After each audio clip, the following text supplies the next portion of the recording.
आज नवरात्रि का 5वां दिन है और माँ भगवती की कृपा को प्राप्त करने का ये अवसर हमें बिल्कुल भी अपने हाथ से नहीं जाने देना चाहिए। माता रानी हम सब पर कृपा करें, हम सब पर खुश हों। और आज हम दुर्गा सप्तशती के 9वें और 10वें अध्याय का पाठ करेंगे। 9वां अध्याय जिसमें निशुंभ वध का वर्णन किया गया है। तो आइए हम पाठ शुरू करते हैं। मैं अर्धनारीश्वर केसरी विग्रह की निरंतर शरण लेता हूँ। उसका वर्ण बंदूक पुष्प और स्वर्ण के समान रक्त पीत मिश्रित है। वह अपनी भुजाओं में बंदूक पुष्प और स्वर्ण के समान रक्त पीत मिश्रित है। वह अपनी भुजाओं में सुंदर अक्षमाला, पाश, अंकुश और वरद मुद्रा धारण करता है। अर्धचंद्र उसका आभूषण है तथा वह 3 नेत्रों से सुशोभित है। राजा ने कहा, भगवन, आपने रक्त बीज के वध से संबंध रखने वाला देवी चरित्र का यह अद्भुत महात्म मुझे बतलाया है। अब रक्त बीज के मारे जाने पर अत्यंत क्रोध में भरे हुए शुंभ और निशुंभ ने भी कर्म किया, उसे मैं सुनना चाहता हूँ। ऋषि कहते हैं, राजन, युद्ध में रक्त बीज तथा अन्य दैत्यों के मारे जाने पर निशुंभ और शुंभ के क्रोध की सीमा न रही और अपनी विशाल सेना इस प्रकार मारी जाती देखकर निशुंभ अमरस में भरकर देवी की ओर दौड़ा। उसके साथ असुरों की प्रधान सेना थी। उसके आगे पीछे तथा पार्श्व भाग में बड़े बड़े असुर थे जो क्रोध से होठ चबाते हुए देवी को मार डालने के लिए आए। महापराक्रमी निशुंभ भी अपनी सेना के साथ मातृगणों से युद्ध करके क्रोधवश चंडिका को मारने के लिए आ पहुंचा। तब देवी के साथ शुंभ और निशुंभ का घोर संग्राम छिड़ गया। वे दोनों दैत्य मेघों की भांति बाणों की भयंकर वृष्टि कर रहे थे। उन दोनों के चलाए हुए बाणों को चंडिका ने अपने बाणों के समूह से तुरंत काट डाला और शस्त्र समूह की वर्षा करके उन दोनों दैत्यपतियों के अंगों में भी चोट पहुंचाई। निशुंभ ने तीखी तलवार और चमकती हुई ढाल लेकर देवी के श्रेष्ठ वाहन के मस्तक पर प्रहार किया। अपने वाहन को चोट पहुंचने पर देवी ने शूर्पर नामक बाण से निशुंभ की शेष तलवार तुरंत काट डाली और उसकी ढाल को भी, जिसमें 8 चांद जड़े थे, खंड खंड कर दिया। ढाल और तलवार के कट जाने पर उस असुर ने शक्ति चलाई, किंतु सामने आने पर देवी ने चक्र से उसके 2 टुकड़े कर दिए। अब तो निशुंभ क्रोध से जल उठा और उस दानव ने भी देवी को मारने के लिए शूल उठाया, किंतु देवी ने समीप आने पर उसे भी अपने मुक्के से मारकर चूर्ण कर दिया। तब उसने गदा घुमाकर चंडी के ऊपर चलाई, परंतु वह भी देवी के त्रिशूल से कटकर भस्म हो गई।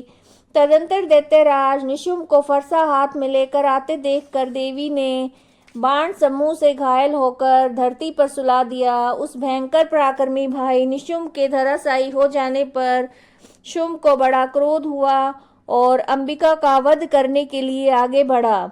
रथ पर बैठे बैठे ही उत्तम आयुधों से सुशोभित अपनी बड़ी बड़ी 8 अनुपम भुजाओं के समूचे आकाश को ढककर वह अद्भुत शोभा पाने लगा। उसे आते देखकर देवी ने शंख बजाया और धनुष की प्रत्यंचा भी अत्यंत दुस्सह शब्द किया। साथ ही अपने घंटे के शब्द से जो समस्त दैत्य सैनिकों का तेज नष्ट करने वाला था, संपूर्ण दिशाओं में व्याप्त कर दिया। तदंतर सिंह ने भी अपनी दहाड़ से, जिसे सुनकर बड़े बड़े गजराजों का महान मद दूर हो जाता था, आकाश, पृथ्वी और 10 दिशाओं को गुंजा दिया। फिर काली ने आकाश में उछलकर अपने दोनों हाथों से पृथ्वी पर आघात किया। उससे ऐसा भयंकर शब्द हुआ जिससे पहले के सभी शब्द शांत हो गए।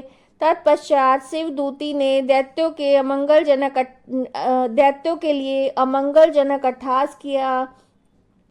इन शब्दों को सुनकर समस्त असुर थर्रा उठे, किंतु शुंभ को बड़ा क्रोध हुआ। उस समय देवी ने शुंभ को लक्ष्य करके कहा, ओ दुरात्मन, खड़ा रह, खड़ा रह। तभी आकाश में खड़े हुए देवता बोल उठे, जय हो, जय हो। शुम्भ ने वहां आकर ज्वालाओं से युक्त अत्यंत भयानक शक्ति चलाई। अग्नि में पर्वत के समान आती हुई उस शक्ति को देवी ने बड़े भारी लूके से दूर हटा दिया। उस समय शुंभ के सिंहनाद से तीनों लोक गूंज उठे। राजन, उसकी प्रतिध्वनि से वज्रपात के समान भयानक शब्द हुआ, जिसने अन्य सब शब्दों को जीत लिया। शुंभ के चलाए हुए बाणों को देवी ने और देवी के चलाए हुए बाणों को शुंभ ने अपने भयंकर बाणों के द्वारा सैकड़ों और हजारों टुकड़े कर दिए। तब क्रोध में भरी हुई चंडिका ने शुंभ को शूल से मारा। उसके आघात से मूर्छित होकर वह पृथ्वी पर गिर पड़ा।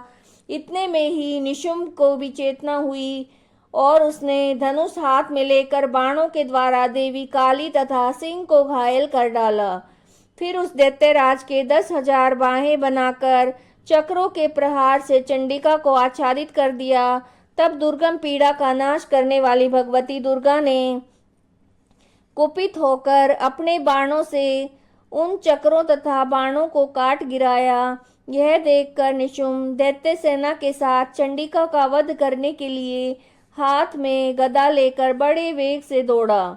उसके आते ही चंडी ने तीखी तलवार धार वाली तलवार से उसकी गदा को शीघ्र ही काट डाला। तब उसने शूल हाथ में ले लिया। देवताओं को पीड़ा देने वाले निशुंभ को शूल हाथ में लिए आते देखकर चंडिका ने वेग से चलाए हुए अपने शूल से उसकी छाती छेद डाली। शूल से विदीर्ण हो जाने पर उसकी छाती से एक बड़ा महाबली एवं महापराक्रमी पुरुष खड़ी रह कहता हुआ निकला। उस निकलते हुए पुरुष की बात सुनकर देवी ठठाकर हंस पड़ी और खड्ग से उन्होंने उसका मस्तक काट डाला। फिर तो वह पृथ्वी पर गिर पड़ा। तदंतर सिंह अपनी दाढ़ों से असुरों की गर्दन कुचल खाने लगा। यह बड़ा भयंकर दृश्य था। और उधर काली तथा शिवदूती ने भी अन्य दैत्यों का भक्षण आरंभ किया। कुमारी की शक्ति से विदीर्ण होकर कितने ही महादैत्य नष्ट हो गए। ब्रह्माणी के मंत्रपूत जल से निस्तेज होकर कितने ही भाग खड़े हुए। कितने ही दैत्य महेश्वरी के त्रिशूल से छिन्न भिन्न होकर धराशायी हो गए। वाराही के थुथुन के आघात से कितनों का पृथ्वी पर कचूमर निकल गया। वैष्णवी ने भी अपने चक्र से दानवों के टुकड़े टुकड़े कर डाले और इंद्री के हाथ से छूटे हुए वज्र से भी कितने ही अपने प्राणों से हाथ धो बैठे। कुछ असुर नष्ट हो गए, कुछ उस महायुद्ध से भाग गए और कितने ही काली, शिवदूती और सिंह का ग्रास बन गए। इस प्रकार श्री मार्कंडेय पुराण में सावणिक मनवंत्र की कथा के अंतर्गत देवी महात्म्य में निशुंभ वध नामक 9वां अध्याय पूरा हुआ। अब हम 10वें अध्याय का पाठ करेंगे और 10वां अध्याय है जिसमें शुंभ वध का वर्णन किया गया है। मैं मस्तक पर अर्धचंद्र धारण करने वाली शिव शक्ति स्वरूपा भगवती कामेश्वरी का हृदय से चिंतन करता हूँ। वे तपाए हुए स्वर्ण के समान सुंदर हैं। सूर्य, चंद्रमा और अग्नि ये तीन उनके नेत्र हैं तथा वे अपने मनोहर हाथों में धनुष, बाण, अंकुश, पाश और शूल धारण किए हुए हैं। ऋषि कहते हैं, राजन, अपने प्राणों के समान प्यारे भाई निशुंभ को मारा गया देखकर तथा सारी सेना का संहार होता जानकर शुंभ ने कुपित होकर कहा, दुष्ट दुर्गे, तू बल के अभिमान में आकर झूठ मूठ का घमंड न दिखा। तू बड़ी मानिनी बनी हुई है किंतु दूसरी स्त्रियों के बल का सहारा लेकर लड़ती है। देवी बोली, ओ दुष्ट, मैं अकेली हूँ और इस संसार में मेरे सिवा दूसरी कौन है। देख, ये मेरी ही विभूतियाँ हैं, अतः मुझ में ही प्रवेश कर रही हैं। तदंतर ब्रह्माणी आदि समस्त देवियाँ अंबिका देवी के शरीर में लीन हो गई। उस समय केवल अंबिका देवी रह गई। देवी बोली, मैं अपनी ऐश्वर्य शक्ति से अनेक रूपों में यहाँ पर उपस्थित हुई थी। उन सब रूपों को मैंने समेट लिया है और अब अकेली ही युद्ध में खड़ी हूँ। तुम स्थिर हो जाओ। ऋषि कहते हैं, तदंतर देवी और शुंभ दोनों में सब देवताओं और दानवों के देखते देखते भयंकर युद्ध छिड़ गया। बाणों की वर्षा तथा तीखे शस्त्रों और दारुण अस्त्रों के प्रहार के कारण उन दोनों का युद्ध सब लोगों के लिए बड़ा ही भयानक प्रतीत हुआ। उस समय अंबिका देवी ने जो सैकड़ों दिव्य अस्त्र छोड़े, उन्हें दैत्यराज शुंभ ने उनके निवारक अस्त्रों द्वारा काट डाला। इसी प्रकार शुंभ ने भी जो दिव्य अस्त्र चलाए, उन्हें परमेश्वरी ने भयंकर हुंकार शब्द के उच्चारण आदि के द्वारा खिलवाड़ में ही नष्ट कर डाला। तब उस असुर ने सैकड़ों बाणों से देवी को आच्छादित कर दिया। यह देखकर क्रोध में भरी हुई उन देवी ने भी बाण मारकर उसका धनुष काट डाला। धनुष कट जाने पर फिर दैत्यराज ने शक्ति हाथ में ले ली, किंतु देवी ने चक्र से उसके हाथ की शक्ति को काट गिराया। तत्पश्चात दैत्यों के स्वामी शुंभ ने 100 चांद वाली चमकती हुई ढाल और तलवार हाथ में लेकर उस समय देवी पर धावा किया। उसके आते ही चंडिका ने अपने धनुष से छोड़े हुए तीखे बाणों द्वारा उसकी सूर्य किरणों के समान उज्जवल ढाल और तलवार को तुरंत काट दिया। फिर उस दैत्य के घोड़े और सारथी मारे गए। धनुष तो पहले ही कट चुका था। अब अंबिका को मारने के लिए उद्यत होकर भयंकर मुदगर हाथ में लिया। उसे आते देखकर देवी ने अपने तीक्ष्ण बाणों से उसका मुदगर भी काट डाला। तिस पर वह असुर मुक्का तान कर बड़े वेग से देवी की ओर झपटा। उस दैत्यराज ने देवी की छाती में मुक्का मारा। तब उन देवी ने भी उसकी छाती में एक चांटा जड़ दिया। देवी का थप्पड़ खाकर दैत्यराज शुंभ पृथ्वी पर गिर पड़ा, किंतु पुनः सहसा पूर्ववत उठकर खड़ा हो गया। फिर वह उछला और देवी को ऊपर ले जाकर आकाश में खड़ा हो गया। तब चंडिका आकाश में बिना किसी आधार के शुंभ के साथ युद्ध करने लगी। उस समय दैत्य और चंडिका का आकाश में एक दूसरे से लड़ने लगे। उनका वह युद्ध पहले सिद्ध और मुनियों को विस्मय में डालने वाला हुआ।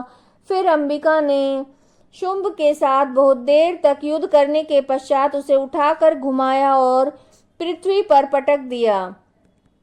पटके जाने पर पृथ्वी पर आने के बाद वह दुष्ट आत्मा दैत्य पुनः चंडिका का वध करने के लिए उनकी ओर वेग से दौड़ा। तब समस्त दैत्यों के राजा शुंभ को अपनी ओर आते देखकर देवी ने त्रिशूल से उसकी छाती छेद कर उसे पृथ्वी पर गिरा दिया। देवी के शूल की धार से घायल होने पर उसके प्राण पखेरु उड़ गए और वह समुद्रों, द्वीपों, पर्वतों सहित समूची पृथ्वी को कंपाता हुआ भूमि पर गिर पड़ा। तदंतर उस दुरात्मा के मारे जाने पर संपूर्ण जगत प्रसन्न एवं पूर्ण स्वस्थ हो गया तथा आकाश साफ दिखाई देने लगा। पहले जो उत्पात सूचक मेघ और उल्कापात होते थे, वो सब शांत हो गए तथा उस दैत्य के मारे जाने पर नदियां भी ठीक मार्ग से बहने लगी। उस समय शुंभ की मृत्यु के बाद संपूर्ण देवताओं का हृदय हर्ष से भर गया और गंधर्व गण मधुर गीत गाने लगे। दूसरे गंधर्व बाजा बजाने लगे और अप्सराएं नाचने लगी। पवित्र वायु बहने लगी। सूर्य की प्रभा उत्तम हो गई। अग्निशाला की बुझी हुई आग अपने आप प्रज्वलित हो उठी तथा संपूर्ण दिशाओं के भयंकर शब्द शांत हो गए। इस प्रकार श्री मार्कंडेय पुराण में सावर्णिक मनवंतर की कथा के अंतर्गत देवी महात्म्य में शुंभ वध नामक 10वां अध्याय पूर्ण हुआ। अगर आपको यह वीडियो पसंद आई है तो वीडियो को लाइक कीजिएगा और चैनल को सब्सक्राइब कीजिए और कमेंट में जय माता दी लिखना मत भूलिए। जय माता दी।